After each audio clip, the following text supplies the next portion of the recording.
Merci, bonjour à tous. Donc c'est un grand plaisir d'être ici, pas seulement parce que je suis un ami du Maroc, mais aussi de l'UM6P, qui est un très très beau projet. Et donc je suis très heureux de vous parler aujourd'hui de ces questions de science et religion. Alors dans ces journées, on a déjà beaucoup parlé des liens et des rapports possibles ou non entre science et islam. Donc mon approche sera complémentaire puisqu'elle sera beaucoup plus basée sur une approche occidentale, mais vous verrez que je ferai des liens avec l'islam et la question de science et islam aussi. Alors effectivement, ce qui s'est passé en fait en Occident, c'est que la modernité, au sens de ce terme qui est venu d'Occident et qui a déferlé sur la planète, la modernité s'est trouvée associée à un désenchantement du monde, et c'est Sigmund Freud lui-même qui l'a dit quand il a parlé de la triple humiliation de l'homme, en disant avec Copernic, l'homme n'est plus au centre du monde, avec Darwin, l'homme n'est plus au centre de la nature, et avec moi, Freud, eh bien, l'homme n'est même plus au centre de lui-même, puisque son inconscient est plus important que son conscient. Voyez ? Et donc Freud lui-même, c'est intéressant, a parlé de cette triple humiliation dont il a porté la dernière touche. Et donc c'est un peu ça, vous voyez, vous êtes ici, voilà, on est un point perdu quelque part, on se croyait au centre du monde avant Copernic, et bien maintenant vous êtes juste un petit point là, aux 2/3 de la Voie lactée, dans un truc perdu, etc. Voyez ? Et ça se voit dans toute une série d'approches de scientifiques et de grands scientifiques, un des grands spécialistes de la robotique du MIT, Marvin Minsky, L'avenir qui attend l'homme et celui de garçon de course des robots du futur. En France, le sénateur Caillavet, qui nous dit que la vie est un matériau qui se gère. Jean-Pierre Changeux, Collège de France. L'homme n'a plus rien à faire de l'esprit. Il lui suffit d'être un homme neuronal. Et enfin, Jacques Monod, un prix Nobel aussi, un Français bien connu, l'homme ne peut se leurrer de l'espoir qu'il participe à quoi que ce soit qui le dépasse. Il sait enfin qu'il est seul dans l'immensité indifférente de l'univers, d'où il a émergé par hasard. Et on peut encore citer un prix Nobel de physique, cette fois-ci, Steven Weinberg, un Américain. Plus nous comprenons le monde, plus il nous semble dépourvu de signification. Alors vous voyez, c'est très grave parce qu'on peut dire d'une certaine façon que l'homme moderne et l'homme occidental est un schizophrène. C'est un schizophrène, et ça a été vu, il y a déjà un siècle, par un grand écrivain anglais, C.P. Snow, qui disait, voilà, il y a un fossé entre les deux cultures. Il y a la culture traditionnelle sur une base qui est une base religieuse, qui nous dit qu'évidemment le monde a un sens, et puis il y a cette culture dont je viens de parler, qui est une culture qui est basée sur toutes les découvertes scientifiques du passé et qui semble pointer, comme l'ont dit tous ces prix Nobel et tous ces grands scientifiques, vers un monde dépourvu de sens. Donc c'est vraiment là qu'il y a une crise profonde, une crise de sens qui, encore une fois, de l'Occident, mais qui se diffuse sur la planète à partir de l'Occident. Et alors, ce qui est intéressant, c'est que cette conférence aujourd'hui est dans un cadre, dans une actualité assez intéressante en France, car il y a 15 jours, le plus grand newspaper français, Le Figaro Magazine, a titré « Quand la science croit en Dieu ». Alors évidemment, Quand la science croit en Dieu, c'est un titre pour le grand public, c'est un peu excessif, mais en fait, il parlait de ce livre-là, dont certains d'entre vous ont entendu parler et m'ont parlé, Dieu et la science, l'épreuve, avec le bandeau, vous voyez, la science nouvelle alliée de Dieu, là aussi ça va très loin, qui est préfacé quand même par Robert Wilson, qui est le prix Nobel de physique pour la découverte du rayonnement cosmologique.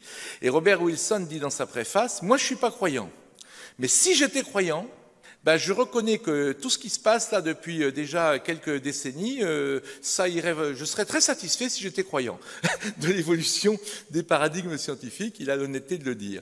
Alors ce qui est amusant dans ce livre, c'est que l'un des auteurs, comme vous le voyez ici, s'appelle Bolloré, Michel-Yves Bolloré, c'est le grand frère d'un certain Vincent Bolloré, CNews, etc., vous connaissez. Eh bien, En France, au moment où je suis parti de France, tenez-vous bien, ce livre, on était premier sur toutes les ventes Amazon France devant Éric Zemmour. On a réussi à dépasser Éric Zemmour qui était indéboulonnable.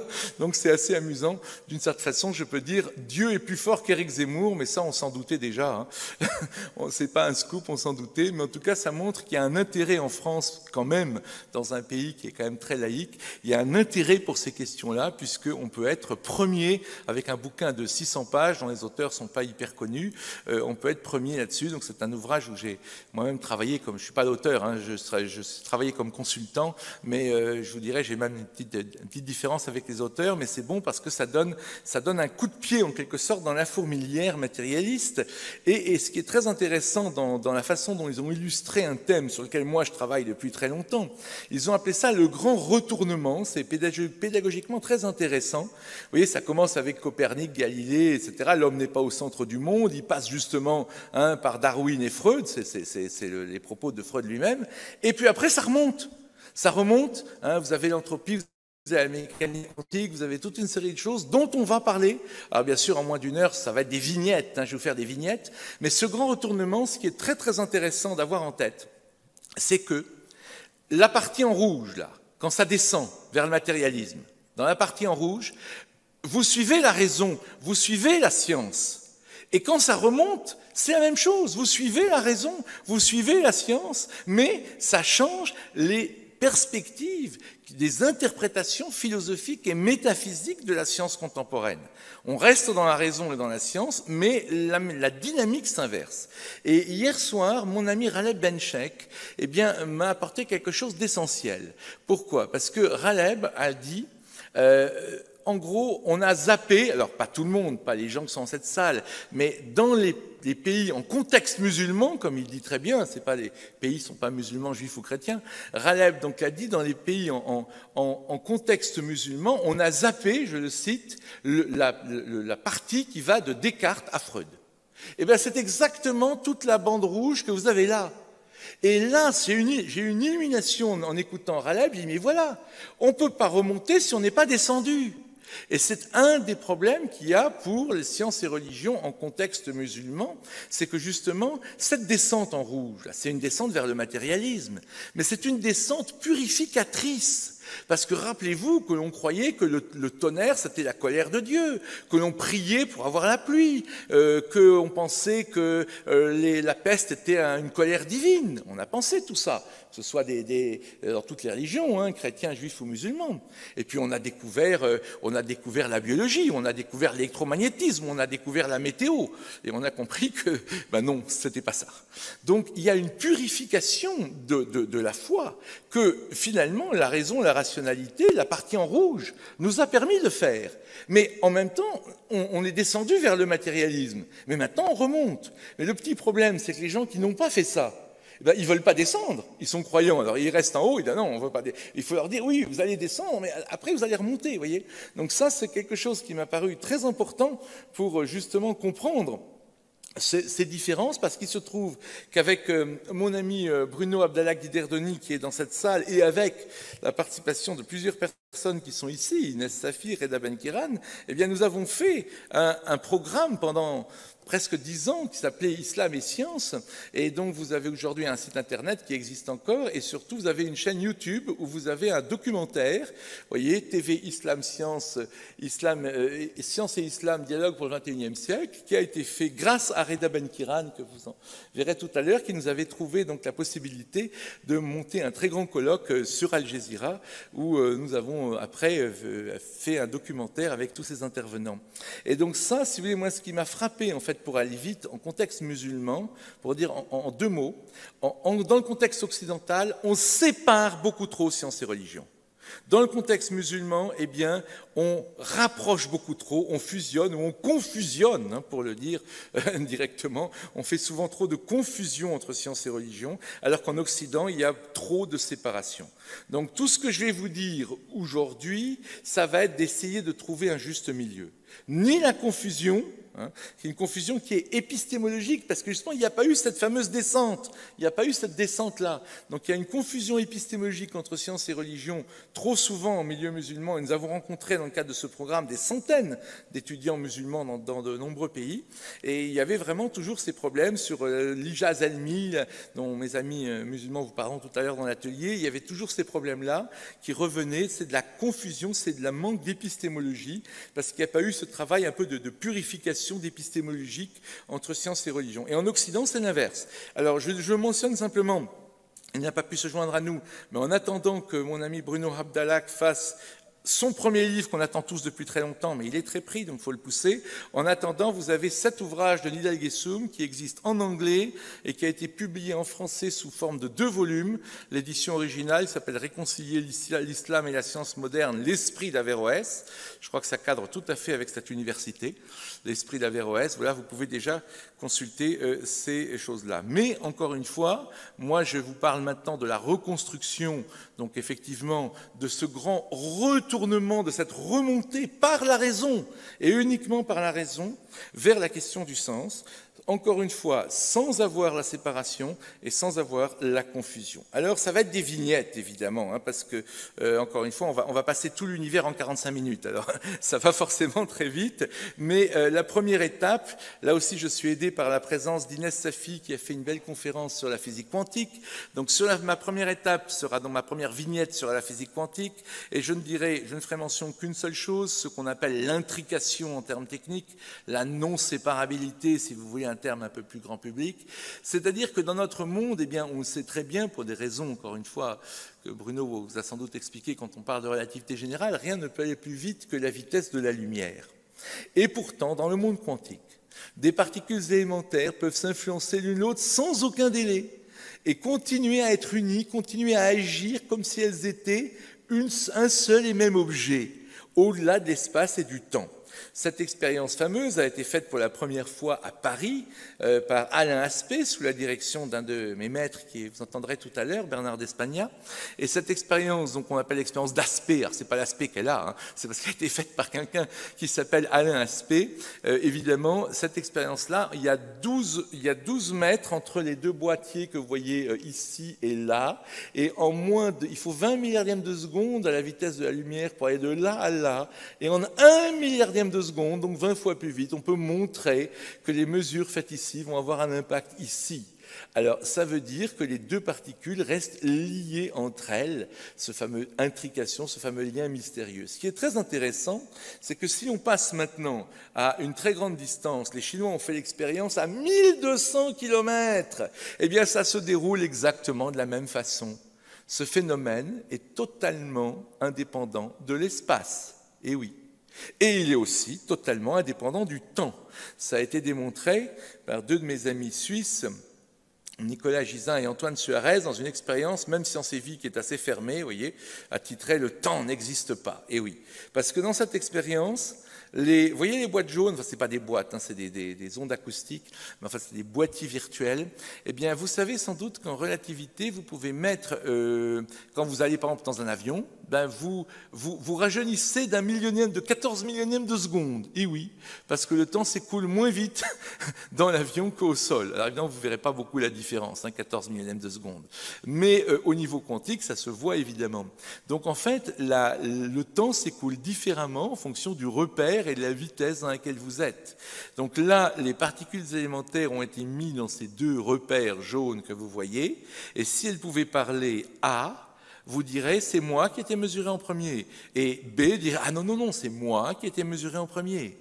Et c'est le test ultime, en quelque sorte, de la non-séparabilité, parce qu'on se demandait avant, est-ce que la non-séparabilité résistera à cela? Et la réponse est oui, absolument. Donc, eh bien, ce qui est très intéressant, c'est que les gens qui ont fait cette expérience disent, dans le monde quantique, il y a des choses qui se passent, mais le temps, lui, ne passe pas. Donc, vous voyez, on est au-delà du temps, au-delà de l'espace, c'est déjà pas mal comme première étape de la reconstruction. Et pour en tirer une conséquence un peu plus philosophique, eh bien, on va écouter une personne dont j'ai eu la chance d'avoir pour maître, qui est Bernard d'Espagna. Hop. On peut monter le son en régie? Le son, s'il vous plaît. L'homme du début de l'ère industrielle avait encore beaucoup de contact avec le milieu naturel. La plupart des gens étaient des paysans, etc. Et ce contact avec le milieu naturel, les grands bois, les nuits obscures et tout ça, ça donnait aux gens le sentiment tout à fait naturel de la grandeur de quelque chose qui les dépasse, n'est-ce pas? Une espèce de sentiment de mystère, mais pas de mystère effrayant. Enfin, il y avait aussi cet élément-là, mais je n'en parle pas. Le sentiment d'un mystère de grandeur. Ça venait tout naturellement. Et je pense que c'était quelque chose, au total, de bénéfique, qui contribuait à l'équilibre de l'homme. Mais aujourd'hui, la situation a tout à fait changé parce que la plupart de nos concitoyens sont en contact uniquement avec des objets, ou presque uniquement avec des objets fabriqués, n'est-ce pas, des objets soit qu'ils fabriquent eux-mêmes, soit qu'ils contribuent à vendre ou à acheter, etc. Or, les objets fabriqués sont par définition même dépourvus de mystère. Ce n'est pas que nous sachions comment ils fonctionnent tous, n'est-ce pas? Nous savons comment fonctionne notre automobile, nous ne savons pas en général comment fonctionne notre calculette, mais nous savons qu'il y a des gens qui savent comment fonctionne notre calculette, et donc ce n'est pas un vrai mystère, n'est-ce pas?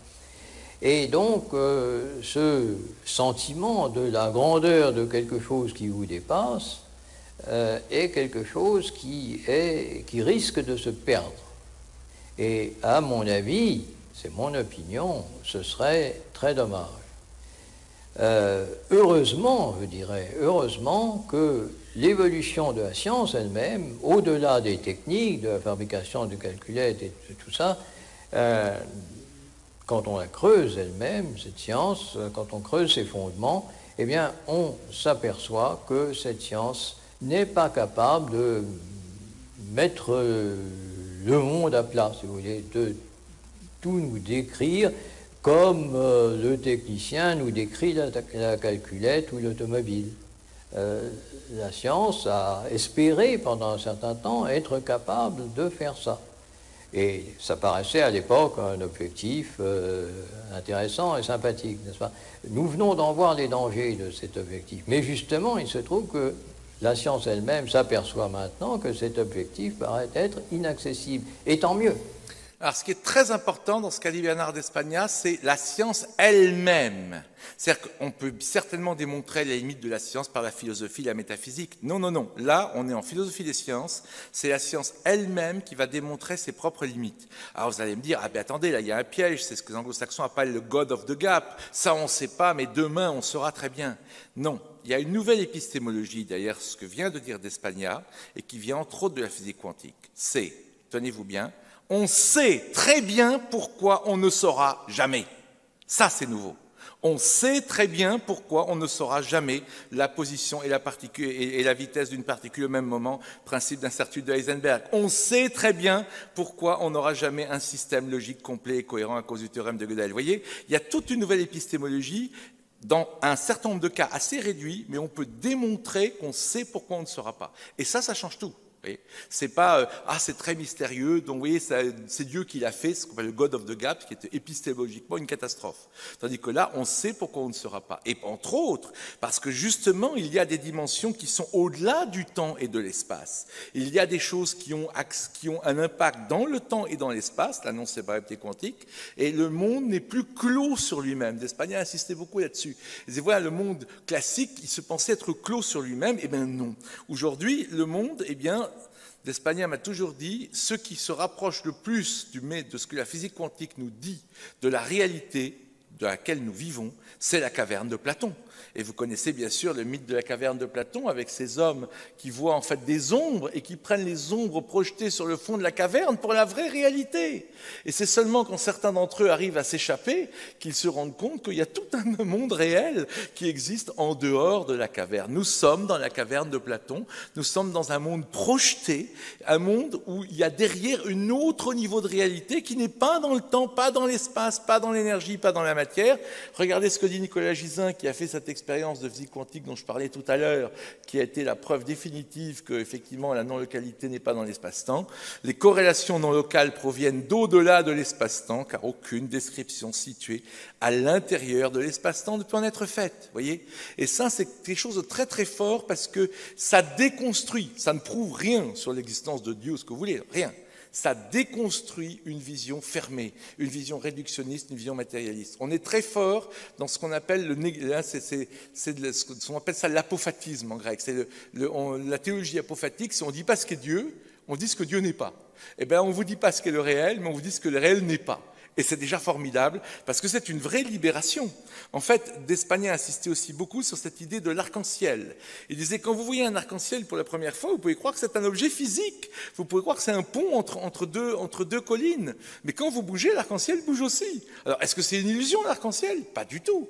Ça dépend des présences de gouttes d'eau, des lois de réfraction, de l'optique, etc. Mais une partie des caractéristiques de l'arc-en-ciel dépendent de vous, de votre position et de votre vitesse.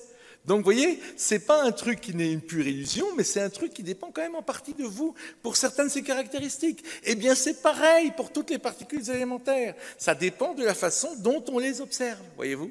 Et ça, c'est quelque chose vraiment de tout à fait nouveau et fondamental qui déconstruit tout un discours.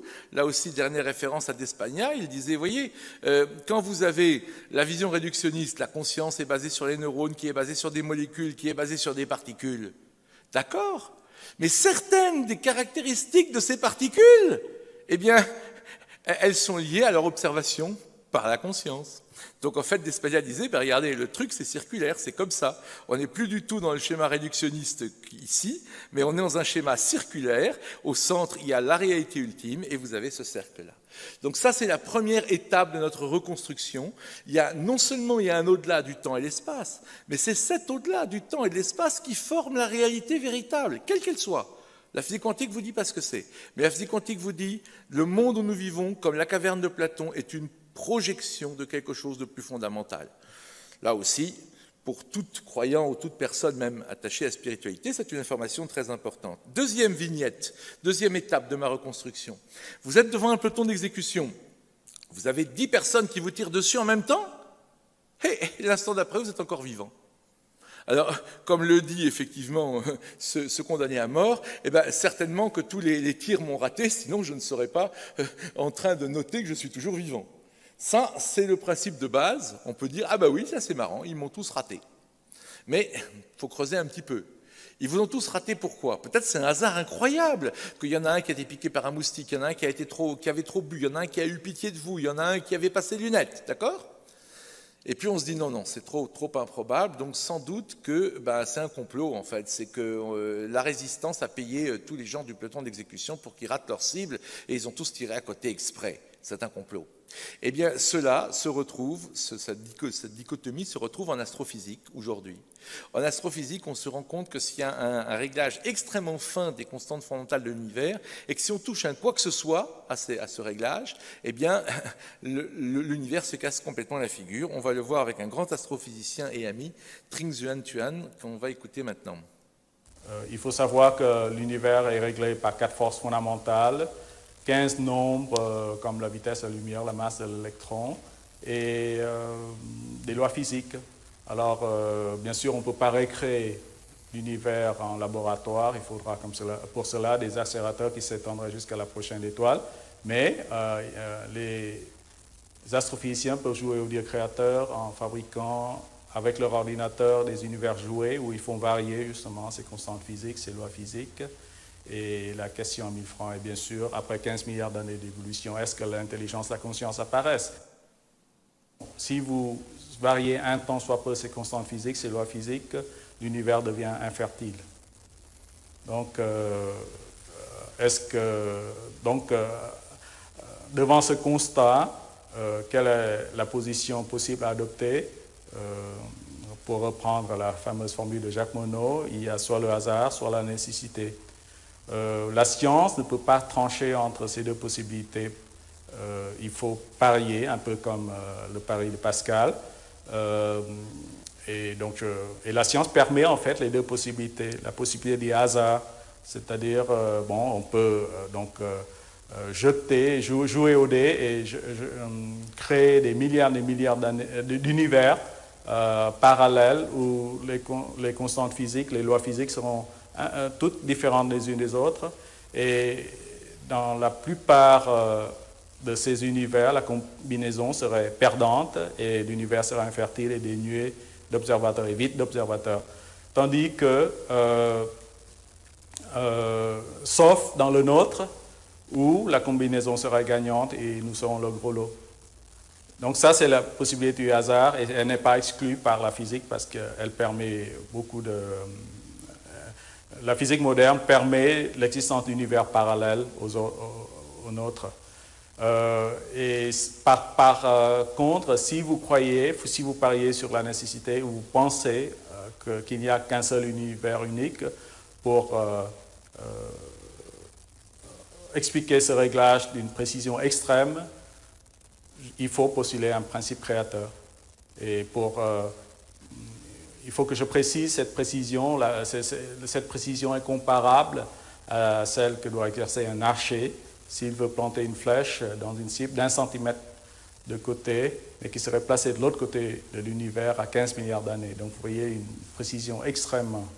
Alors vous avez bien entendu, un astrophysicien bouddhiste, donc non monothéiste, vient de vous parler d'un principe créateur. Mais attention, il faut être très rigoureux. Il a bien dit, c'est surtout pas une preuve. Il a dit, il y a soit une infinité d'univers parallèles, et dans ce cas-là, on est dans le seul qui a les bonnes constantes, et c'est pour ça que tous les autres sont infertiles, et c'est pour ça que nous, on existe. Ça correspond exactement à l'idée que le peloton d'exécution, tout le monde a raté la cible par hasard pour un concours de circonstances absolument incroyable. Ou alors, eh bien, s'il n'y a qu'un seul univers, son réglage est de 1 sur 10 puissance 60. C'est un chiffre tellement fou que la seule façon d'imaginer, c'est l'image que Tuan a donnée, qui est réelle, il l'a calculé. C'est toucher la cible de 1 cm² à l'autre bout de l'univers, alors qu'on ne sait pas si la cible est là, et on a un seul tir, hop, et on touche la cible, on tire au hasard, et on a une chance sur 10 puissance 60, voyez. Donc voilà, ce qui est fascinant, c'est qu'on a parlé ce matin, vous savez, du rasoir d'Occam. Et pendant des siècles, le rasoir d'Occam, inventé par un moine franciscain, Guillaume d'Occam, a été donné contre les croyants. Votre Dieu, il est inutile. La pluie s'explique sans Dieu, la peste s'explique sans Dieu, le tonnerre s'explique sans Dieu. Tout ça, c'est Dieu, c'est une hypothèse inutile. Rasoir d'Occam. Et maintenant, c'est l'inverse. Des athées conséquents, et j'en connais plein, des astrophysiciens sont obligés de dire oui, je crois qu'il y a une infinité d'univers parallèles inobservables pour me débarrasser du principe créateur. Voyez, donc on rajoute une infinité. Je rappelle que le rasoir d'Occam, il ne faut pas multiplier les unités qui ne sont pas utiles. Donc il faut couper les entités, qui ne sont pas utiles, il faut couper. Et ben voilà, là on rajoute une infinité d'entités, c'est quand même pas mal. Voyez. Donc ça c'est la deuxième étape de notre reconstruction. La science permet de parler d'un principe créateur, elle ne le prouve pas, attention, mais la question d'un principe créateur se repose strictement au cœur de la science, sans aucune métaphysique derrière. J'ai assisté à des débats entre Steven Weinberg, le grand scientifique prix Nobel athée, dont j'ai cité tout à l'heure en commençant, et Tuan et d'autres scientifiques au Smithsonian Institute aux États-Unis, donc au cœur de la science moderne, sur le problème de l'existence de Dieu. Voyez. Ensuite, troisième étape de la reconstruction. Les mathématiques. Voilà Roger Penrose, grand mathématicien et prix Nobel de physique l'année dernière, qui vous dit que selon Platon, les concepts et les vérités mathématiques résident dans un monde réel dépourvu de toute localisation spatio-temporelle. Au-delà de l'espace-temps, il y a un monde, oui. C'est pas le monde des anges, ni le monde divin pour lui, il est agnostique. C'est le monde des objets mathématiques. Et il rajoute cette phrase incroyable. Notre esprit a toutefois directement accès, grâce à une connaissance immédiate des formes mathématiques et une capacité de raisonner sur ces formes. C'est ce potentiel de connaissance immédiate des concepts mathématiques, cet accès direct au monde platonicien, qui confère à l'esprit un pouvoir supérieur à celui de tout dispositif dont l'action repose uniquement sur le calcul. Qu'est-ce qu'il veut dire avec cette phrase un peu alambiquée ? Eh bien, il veut dire un truc très fort de la part de quelqu'un qui est agnostique. Il veut dire l'homme sera toujours supérieur à l'ordinateur. Il y a quelque chose dans l'homme qu'un ordinateur ne peut pas avoir, même si l'ordinateur imitera parfaitement l'homme, c'est le contact avec le monde des mathématiques, avec le monde des objets platoniciens. Il affirme cela, vous avez dit, oui d'accord, mais il faut le prouver. Ok, d'accord, on va en prendre un autre. Alain Cohn, Médaille Fields, qui discute avec Jean-Pierre Changeux, le fameux Changeux, vous savez, celui qui dit que l'homme n'a plus rien à faire de l'esprit, qu'il lui suffit d'être un homme neuronal, comme je l'ai cité en commençant. Hein, ça, c'est vraiment dans la descente, comme je le disais tout à l'heure, la partie en rouge. Bon, eh bien, Changeux veut absolument lui faire dire que les mathématiques sont une construction de son cerveau humain. Absolument. Et Alain Cohn résiste. Et Changeux est un matérialiste conséquent. Il dit que, comme disent les anglo-saxons, on ne peut pas ouvrir la porte à Dieu, on ne peut pas laisser Dieu mettre un pied dans la porte. C'est-à-dire que si les mathématiques, alors qu'on ne parle pas du tout de Dieu, mais si les mathématiques ne sont pas un construit du cerveau humain, mais un autre niveau de réalité, on ouvre une porte dans ce monde que le matérialisme voulait voir clos sur lui-même. Et donc il met sur Alain Cohn, qui est athée, une pression énorme. Il dit, tu ne peux pas dire que les mathématiques, c'est quelque chose que tu découvres comme on découvre une nouvelle planète. Tu ne peux pas dire ça, parce que si tu dis ça, tu trahis tout. Tu trahis la République, tu trahis la laïcité, tu trahis la révolution de 1789. J'exagère à peine. Hein. Il lui met une pression terrible dans le bouquin. Et Cohn, il ne craque pas et il répond ça. J'ai souligné des mots en rouge, exprès. Au moment où elle a lieu, l'illumination implique une part considérable d'affectivité, de sorte qu'on ne peut rester passif ou indifférent. Les rares fois où cela m'est réellement arrivé, je ne pouvais m'empêcher d'avoir les larmes aux yeux. J'ai souvent observé la chose suivante. Une fois la première étape de préparation franchie, on se heurte à un mur. L'erreur à ne pas commettre consiste à attaquer cette difficulté de manière frontale. L'expérience montre que si on s'attaque à un problème directement, on épuise très vite toutes les ressources de la pensée directe rationnelle. Ce qui est frappant, c'est l'importance, quand je parle de procéder indirectement, de l'éloignement apparent entre le problème initial et le champ d'investigation du moment. Le mathématicien doit évidemment disposer d'une sérénité suffisante.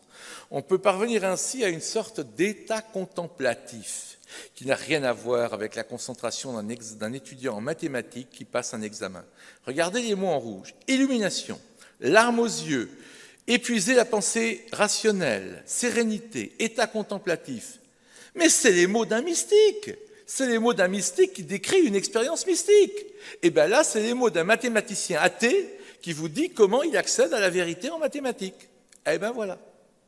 Et alors la preuve de tout ça, elle se trouve chez lui. Ça, c'est un truc, on ferait une conférence à elle toute seule là-dessus, sur Srinivasa Ramanujan, dont j'ai donné les dates de naissance et de mort, qui est mort malheureusement bien trop tôt. Mais Ramanujan était donc un jeune hindou sans aucune instruction à part un livre de mathématiques qui l'avait passionné, qui a écrit 3000 théorèmes de mathématiques et qui en a envoyé une partie à Cambridge, c'est un grand professeur athée en plus, Sir Geoffroy Hardy, qui a reçu ces trucs et qui a cru au début que c'était une blague. Puis il a invité Ramanujan, quand il a vu que ce n'était pas une blague, à Cambridge. Il est arrivé au pire moment, c'était la Première Guerre mondiale. En plus, il était végétarien, les Anglais ne mangent que du beefsteak. Enfin bon, il est mort de tuberculose à cause du climat anglais. Il est arrivé avec son petit carnet de 3000 formules. Et alors, certains ont pu montrer que c'était faux. Donc on a dit, mais c'est faux ton truc, il faut le démontrer. Il dit, mais pourquoi démontrer? Il ne savait pas ce que c'était une démonstration. Il avait tout écrit, regardez, le plus incroyable, c'est ça par exemple. Enfin, il y en a beaucoup d'autres, mais la formule de pi. Cette formule-là vous donne 4 décimales par 4 décimales de pi. Vous savez que le nombre de décimales de pi est infini et qu'il n'y a pas de formule pour les calculer de façon récurrente. Donc cette formule-là, vous faites tourner n, vous voyez, dans la boucle, là, le 4n, etc. Vous faites tourner et ça vous donne les décimales de pi pour chaque n jusqu'à l'infini. D'où il a trouvé le 26 390 fois n, d'où il a trouvé en haut le 9801. Il a écrit cette formule-là, d'un seul jet, sans aucune démonstration, sans préalable, sans rien, il a écrit ça. Il a fallu 77 ans aux mathématiciens pour démontrer que c'était vrai. Aujourd'hui, on a montré que 2900 des 3000 formules de Ramanujan sont vraies. Il a un taux de réussite supérieur à 95%. Et il n'avait aucune démonstration. Et c'est vrai à 95%. Alors, quand je parle avec des grands mathématiciens agnostiques, comme notre grand médaillephile Cédric Villani, et je lui dis « Et Ramanujan alors ?» Il m'a répondu « Ramanujan, pour nous les mathématiciens, ça, c'est un problème. » Parce qu'effectivement, il n'y a pas d'explication rationnelle, sauf une, celle de Penrose, celle d'Alain Cohn, le contact de l'esprit humain avec le monde des mathématiques. Penrose et Cohn font partie des très grands mathématiciens qui travaillent, et puis qui ont l'intuition.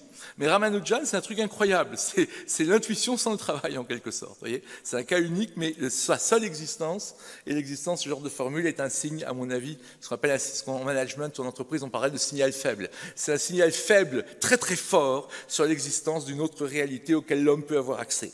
Alors ensuite, le théorème de Gödel. Notre ami Fouad Larouille a dit qu'il ne fallait pas parler du théorème de Gödel sans savoir en faire la démonstration. Donc je le rassure tout de suite s'il est dans la salle, je sais faire la démonstration du théorème de Gödel, pas celle de 31, mais celle que donne Roger Penrose dans son livre Les ombres de l'esprit. Mais il nous faudra une demi-heure pour la faire, donc je vais simplement vous donner l'idée du paradoxe du bibliothécaire de Russell, en m'excusant de cette vulgarisation éhontée. Vous prenez tous les livres de la planète et vous voulez les classer. Donc vous voyez qu'il y a des livres qui se citent eux-mêmes, voire page-temps du même ouvrage. Et puis il y a des romans où il n'y a jamais marqué voire page-temps du même ouvrage, donc ils ne se citent jamais eux-mêmes. D'accord ? Et donc vous avez deux piles de livres, les SC et les NSC, ceux qui se citent et ceux qui ne se citent pas. Puis vous avez un catalogue. C'est le catalogue de tous les ouvrages qui ne se citent pas eux-mêmes. Alors ce catalogue, une fois que vous l'avez fait, vous le mettez où ? C'est le catalogue, je répète, de tous les ouvrages qui ne se citent pas eux-mêmes. Donc, c'est un ouvrage, il ne se cite pas lui-même. Donc, vous devez inscrire ici, catalogue de tous les ouvrages qui ne se citent pas eux-mêmes, dans lui-même. Mais si vous l'inscrivez dans lui-même, là, il se cite lui-même maintenant. Vous avez vu ? Vous avez inscrit son titre, donc il y a une référence à lui-même dans lui-même, mais ce n'est pas possible. Il ne peut contenir que le titre des ouvrages qui n'ont pas de référence à eux-mêmes dans eux-mêmes sur cette liste. Donc, vous mettez du typex, du blanc, vous l'effacez, vous le mettez là. Ah, mais ça ne marche pas. Parce que là, c'est les ouvrages qui ont une référence à eux-mêmes dans eux-mêmes. Ils se citent eux-mêmes. Et la référence, elle était là, et vous venez de l'effacer. D'accord ? Donc, ça paraît rien du tout comme ça, mais il n'y a pas d'endroit où vous pouvez mettre le catalogue des ouvrages qui ne se citent pas eux-mêmes. Et maintenant, vous pouvez comprendre l'idée du théorème de Gödel. Tout ensemble fini d'axiomes contient une proposition indécidable.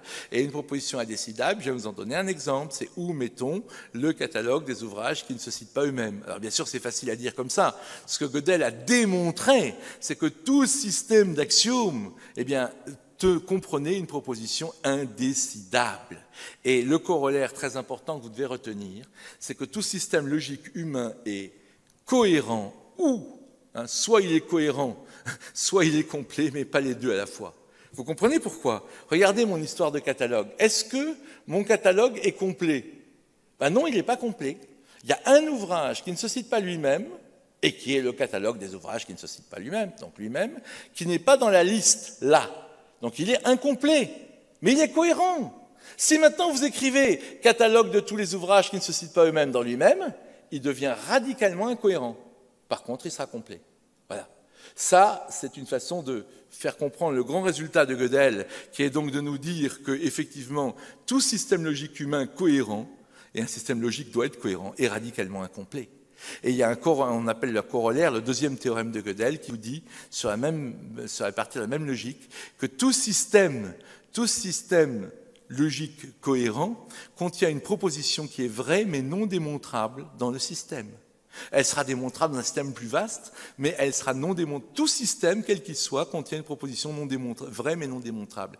Et ça, c'est très important, ça on retrouve Platon, la vérité est plus vaste que la démonstrabilité.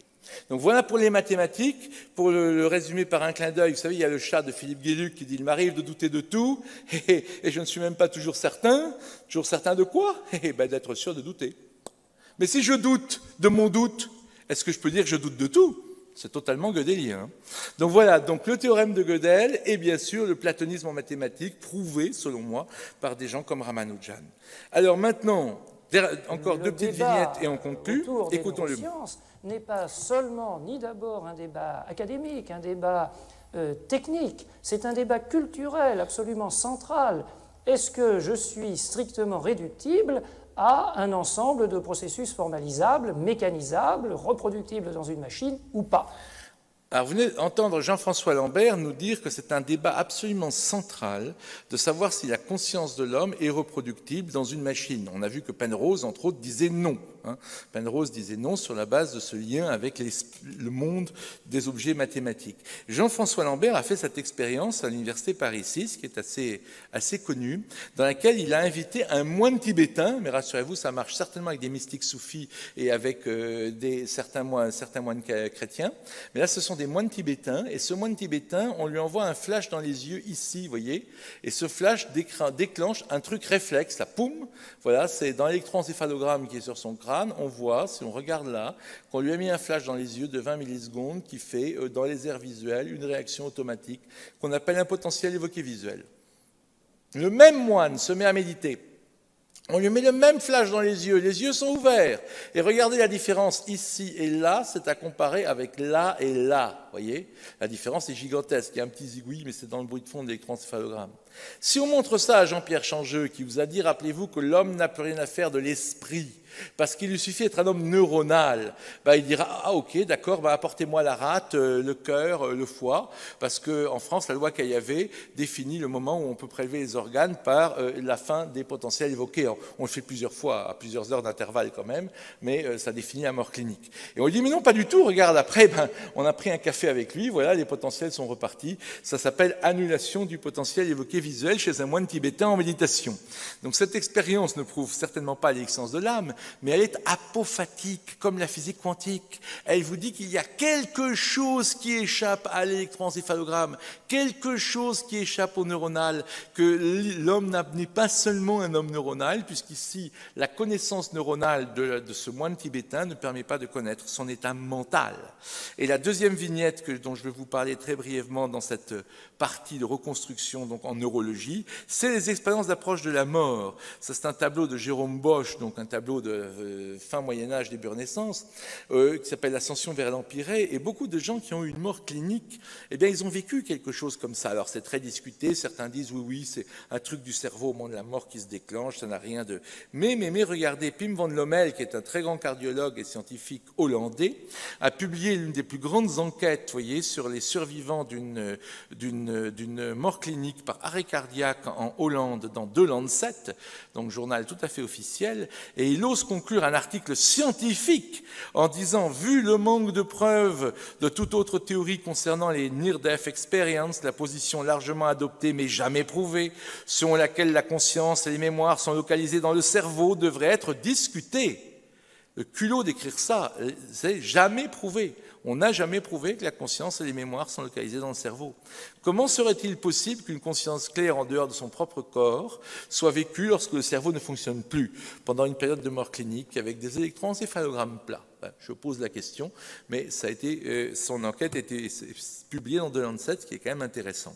Donc vous voyez que là, on est dans un état où non seulement on a ce contact entre l'esprit humain et le monde des mathématiques, mais on a aussi un certain nombre d'éléments qui viennent de la neurologie elle-même, qui est pourtant une science très réductionniste. Dernier point, avant de conclure, et c'est le point le plus chaud, évidemment, c'est la question de l'évolution. Alors la première chose que je tiens à vous dire, et ça c'est très important, c'est par pitié, ne confondez pas l'évolution et le darwinisme.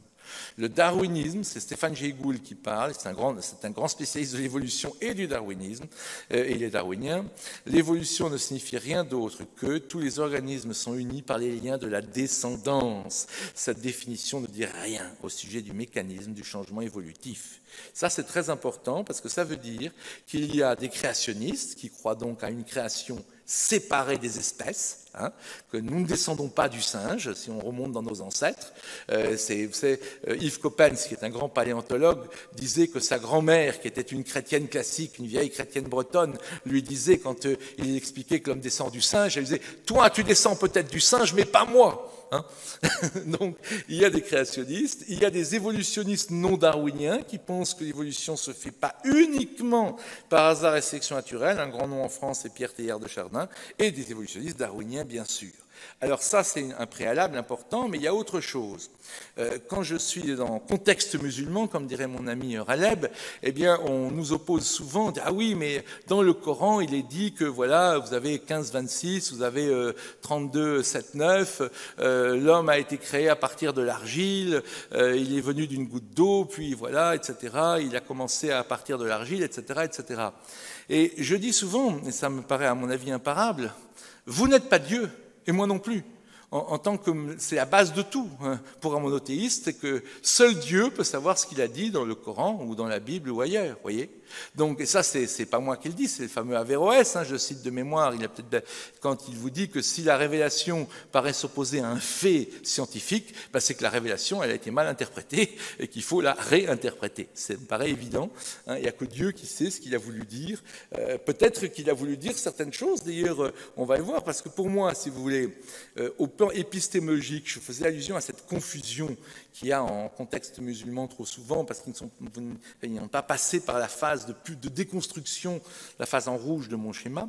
Il y a la mauvaise position épistémologique et bien sûr l'idée qu'une information comme la vitesse de la lumière sera dans le Coran, ce qu'on appelle l'ijaz elmi, c'est pas à moi de critiquer ça, mais mes amis scientifiques musulmans en diront sans doute un mot tout à l'heure dans l'atelier. Il y a une situation possible, je vais peut-être en choquer certains de rationalistes. Moi, je n'exclus pas du tout l'idée de révélation. Donc Dieu peut très bien avoir donné par une révélation, puisque regardez, puisque Ramanujan a la révélation de théorèmes de mathématiques incroyablement sophistiqués, qu'est-ce qui interdit qu'on ait aussi des révélations? Mais ce ne sera pas évidemment hein, des trucs genre en triturant les versets du Coran ou de la Bible, vous pouvez trouver la vitesse de la lumière. Mais par exemple, oui, une idée générale que la vie est née dans l'eau, comme ça, peut se trouver dans un texte religieux par inspiration, hein, où la situation classique, évidemment, c'est que la science et la religion s'accordent sur un principe général. On reprendra ça dans un instant en conclusion. L'univers n'existe pas par lui-même, l'homme est différent des animaux, il possède un esprit. Vous voyez, ça, c'est des endroits où science et religion peuvent se retrouver. Mais par exemple, c'est juste une idée. Il y a la théorie de cet homme, Alexander Cairns Smith, qui vous dit que la vie serait née dans l'argile. Bon. Peut-être c'est ce que Dieu a voulu dire, après tout. Mais peut-être que Dieu a voulu dire quelque chose de complètement différent dans le Coran. Peut-être que la vie n'est pas née dans l'argile, mais peut-être qu'elle est née dans l'argile, je ne sais pas. Simplement, je dis, voilà, il ne faut pas opposer à une découverte scientifique le fait que, ah oui, mais moi j'interprète le Coran comme ça, et même si des gens beaucoup plus forts que vous ont interprété le Coran comme ça, eh ben, ils ne sont pas Dieu non plus. Voyez-vous. Ça me paraît très important pour faire un premier postulat épistémologique. Deuxièmement, le point le plus difficile, là aussi en contexte musulman et en contexte chrétien, dans certains milieux chrétiens, mais j'avoue que je fréquente plus les étudiants musulmans que les évangélistes américains, mais effectivement, là, ce sont que des Américains que vous avez en haut, hein, ce sont que des auteurs américains, mais ça c'est fantastique, parce que c'est la preuve que l'homme descend du singe. Et elle est donnée par des créationnistes. Je vous explique. En rouge, vous avez les gens qui disent, les auteurs créationnistes qui disent ce fossile, c'est uniquement un singe, ape. En bleu, vous avez ceux qui disent ce fossile est uniquement un homme. Et là où ça devient fascinant, c'est qu'au début et à la fin, ils sont tous d'accord que ça c'est un singe et ça c'est presque tous d'accord que c'est un homme. Mais au milieu, la moitié disent que ça c'est uniquement un singe et la moitié des mêmes créationnistes disent que c'est uniquement un homme. Il n'y a pas de meilleure preuve de l'évolution du singe à l'homme. C'est que là, vous avez les caractéristiques de l'homme qu'ils mettent en avant pour ces créationnistes-là, et là, ils mettent en avant les caractéristiques de singe qui se trouvent dans le même fossile.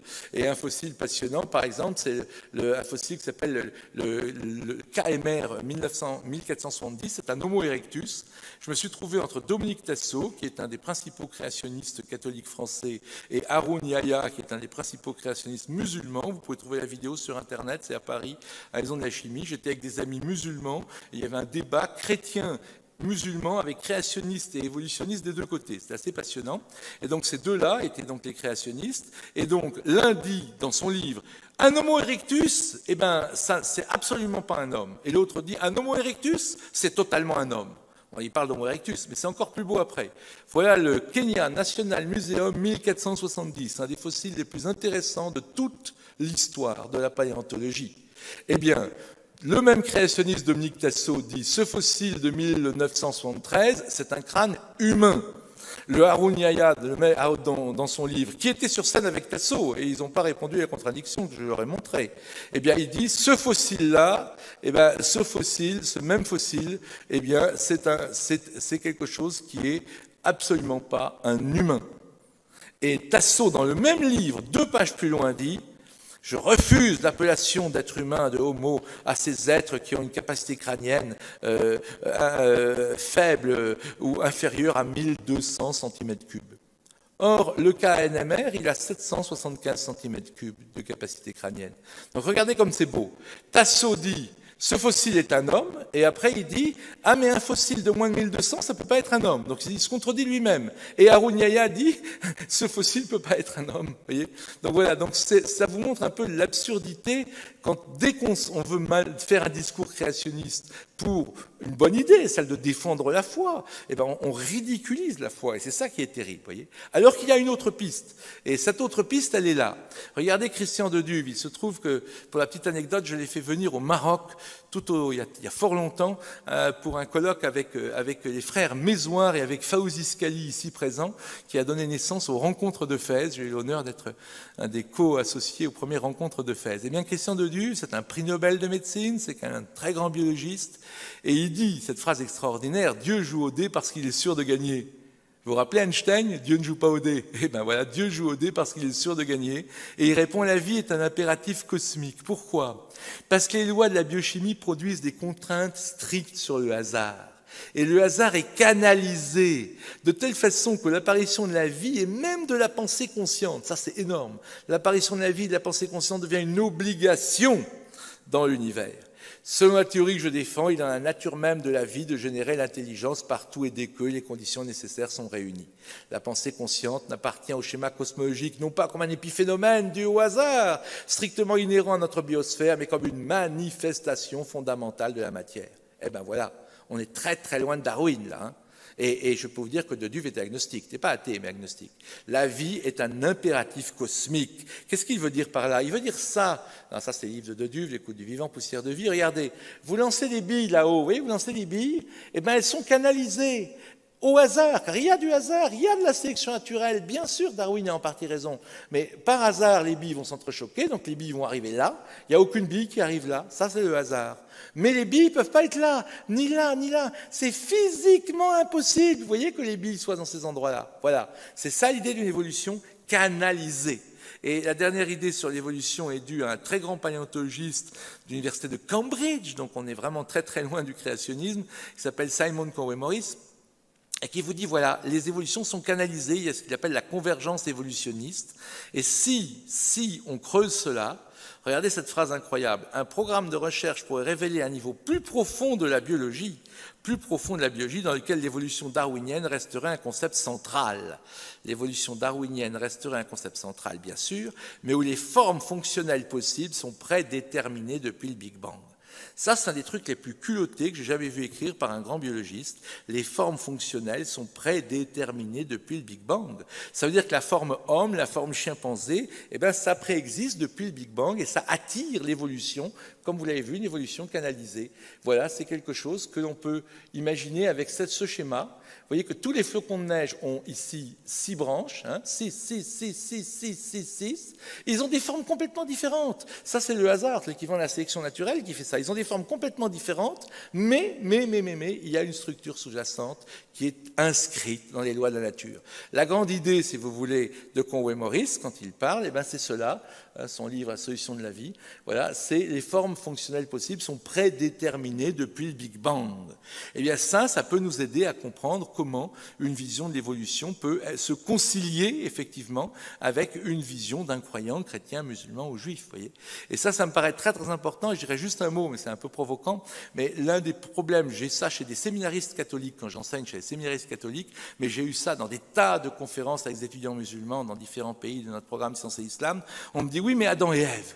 Alors, vous voyez, moi, je suis contre l'idée qu'un texte religieux est un mythe. Et je suis contre l'idée de prendre un texte religieux au sens littéral. Je suis contre les deux. Alors, C'est une idée. Vous trouverez certainement une solution meilleure que celle-là. Mais moi, je vous en donne une pour vous montrer qu'il y a une solution. Quand Platon vous parle du cheval, il dit il y a le cheval dessiné sur une feuille de papier, il y a le cheval dans les champs, qui est 100 fois plus riche que le cheval dessiné, et il y a le cheval dans la pensée créatrice de Dieu, l'archétype platonicien, qui est 100 fois plus riche que le cheval qui court dans un champ. Quand on fait un Boeing ou un Airbus A320, il y a des ingénieurs qui font le plan. Le plan, il est immatériel. Le plan, il est complètement immatériel. Dans un ordinateur, on envoie des instructions, et les machines-outils, elles construisent un Airbus A320. Eh bien, vous savez ce que c'est qu'Adam et Ève, pour moi? Adam et Ève, c'est le plan. C'est ce plan du Boeing, de l'Airbus A320. Dieu a fait le plan de l'homme et de la femme. Voilà pourquoi on descend tous d'Adam et Ève.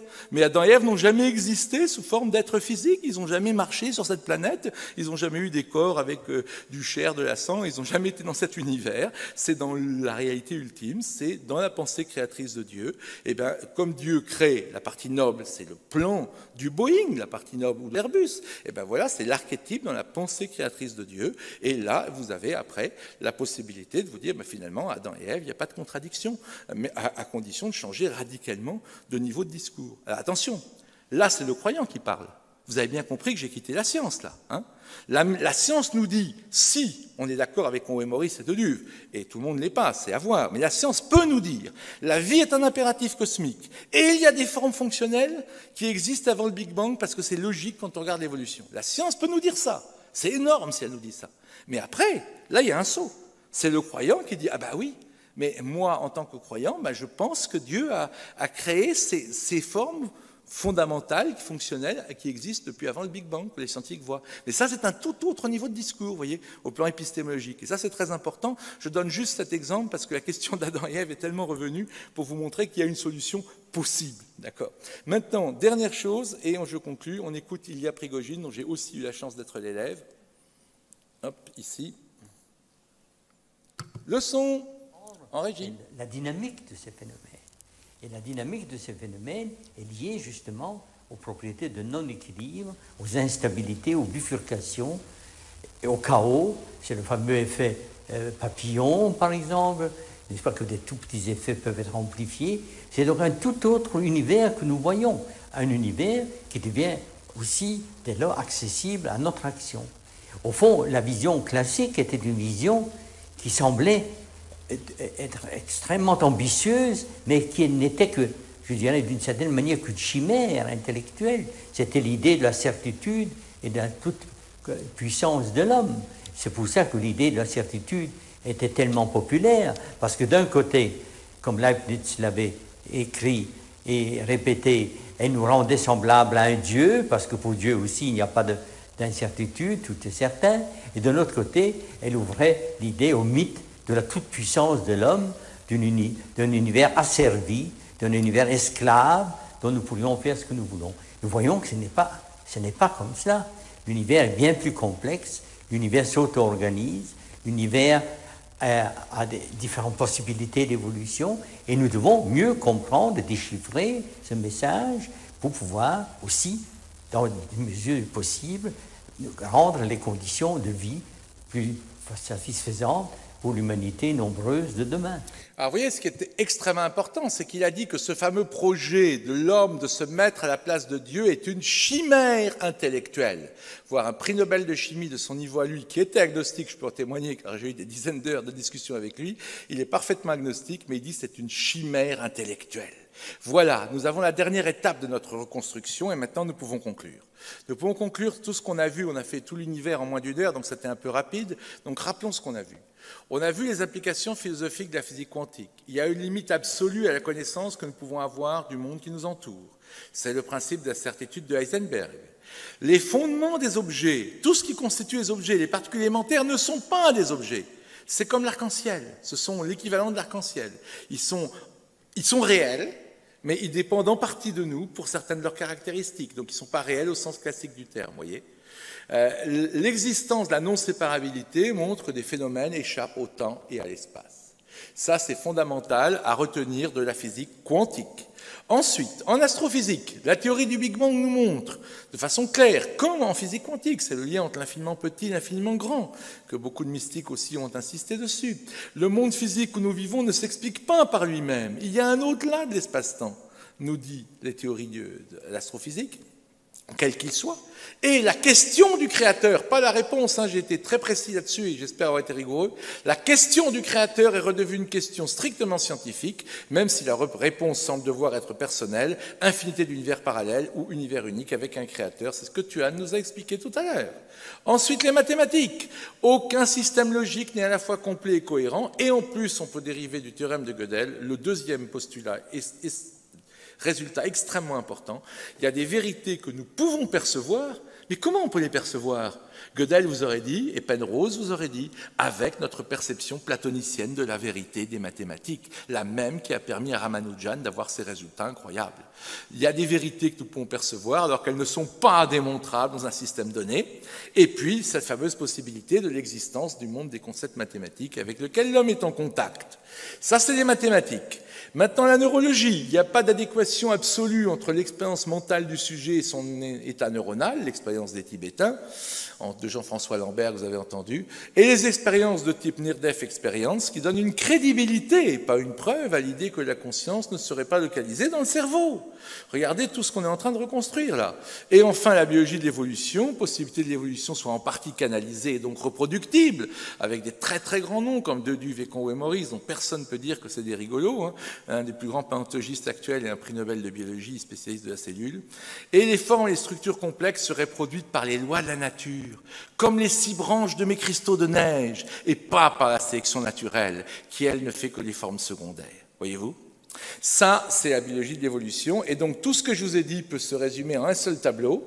On est passé du temps et de l'espace absolu de Newton à la relativité de l'espace et du temps d'Einstein qui génère le Big Bang, qui génère le fameux réglage fin, principe anthropique. On passe du déterminisme de Laplace au principe d'incertitude en physique quantique de Bohr et Heisenberg et la fameuse non-localité quantique. Hilbert voulait démonter la complétude de la logique. Pas de bol.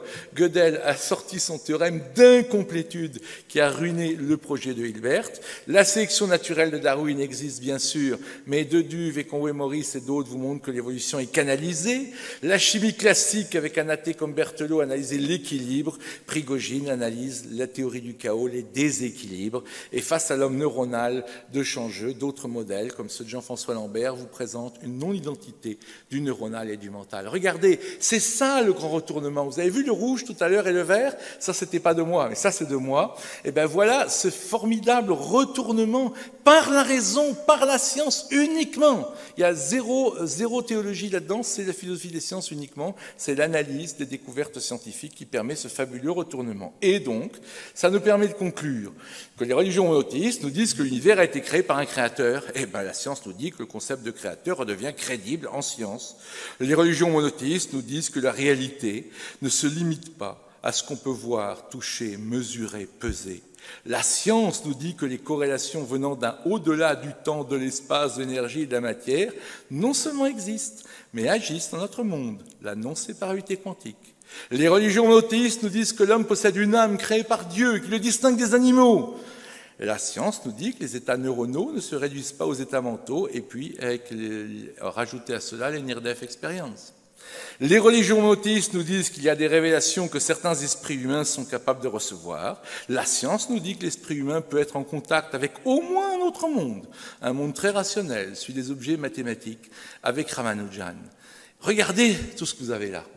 Eh bien, vous savez quoi? Les matérialistes, moi je dis, ils sont en slip là. Mais ils sont en slip, les matérialistes. Alors, attention, j'ai dit en slip. Le fameux livre de Bolloré et Bonassis, qui sont des amis, ils vont un peu plus loin que moi, et c'est le seul point où je ne suis pas d'accord avec eux. Eux, ils vous diront, les matérialistes sont à poil, ils sont tout nus. Moi, je dis non. Les matérialistes, ils ont encore le slip.